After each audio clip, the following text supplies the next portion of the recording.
So what's up guys? Papunta kami ng aking family sa Chiang Kai-shek Memorial. And lakarin lang namin papunta dun sa Seamen Station kasi sobrang lapit talaga nitong aming hotel dito sa Seamen Station at ang lapit niya dito sa Cementing Night Market. So yan, ngayon sinakto talaga namin na magpa-5 na kung na punta namin dito sa Taipei 101 para kita namin yung magandang lighting dun sa tower. So yun guys, samahan nyo kami. 100 meters lang yung distance ng hotel namin dito sa Seamen Station. Ayan guys, nakababa na kami dito sa Chiang Kai-shek Memorial Hall Station. At ngayon mag-exit 5 tayo. So dito yan. Follow lang natin yung mga signs.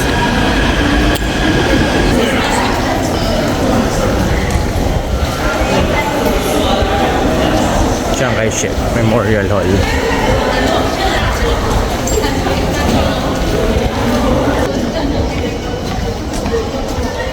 DIY. Ayan guys, pag akyat nyo dito sa exit 5, eto na agad ang bubungad sa inyo ang Chiang Kai-shek Memorial Hall. Yan oh. Yun oh. Oh, di ba? Sakto ka agad dito. Yan. Oo.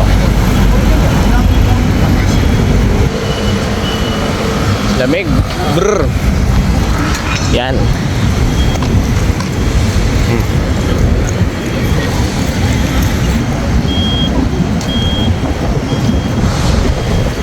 Lamig.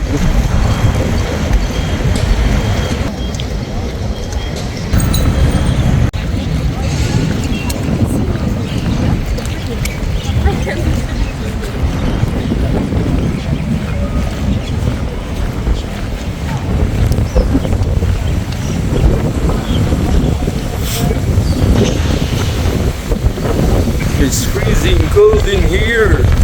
This place is massive, guys.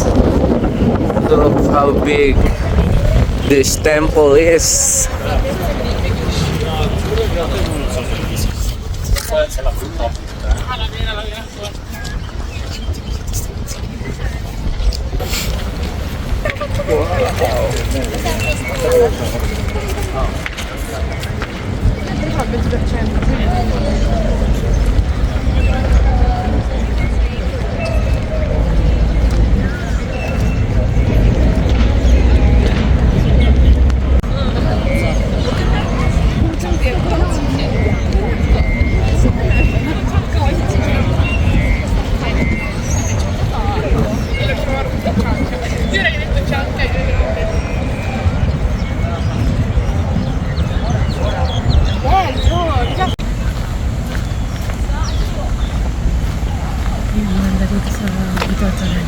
Ada.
Very Instagrammable ayan oh.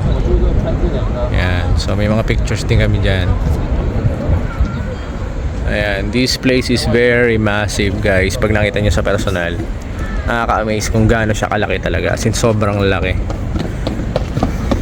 Ganda nitong place na to. So kung pupunta kayo dito sa Taiwan, sa Taipei, don't miss this place. Puntahan nyo. Free to. Free. Ayan. So ngayon ay pupunta naman kami babalik na kami sa train station and pupunta naman kami sa Taipei 101. Sana naipasyal ko kayo dito.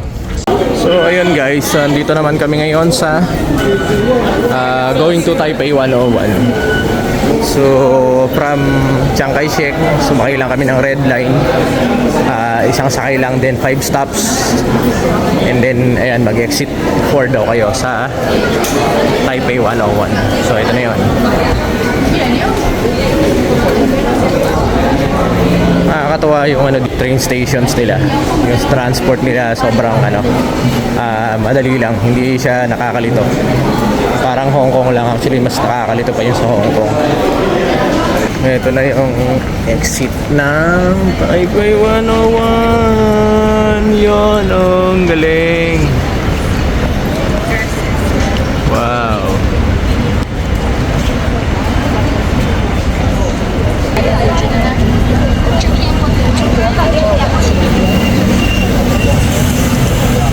No, there's no events right now. Ayan, nakita tayo dito sa Taipei 101. Kape tayo.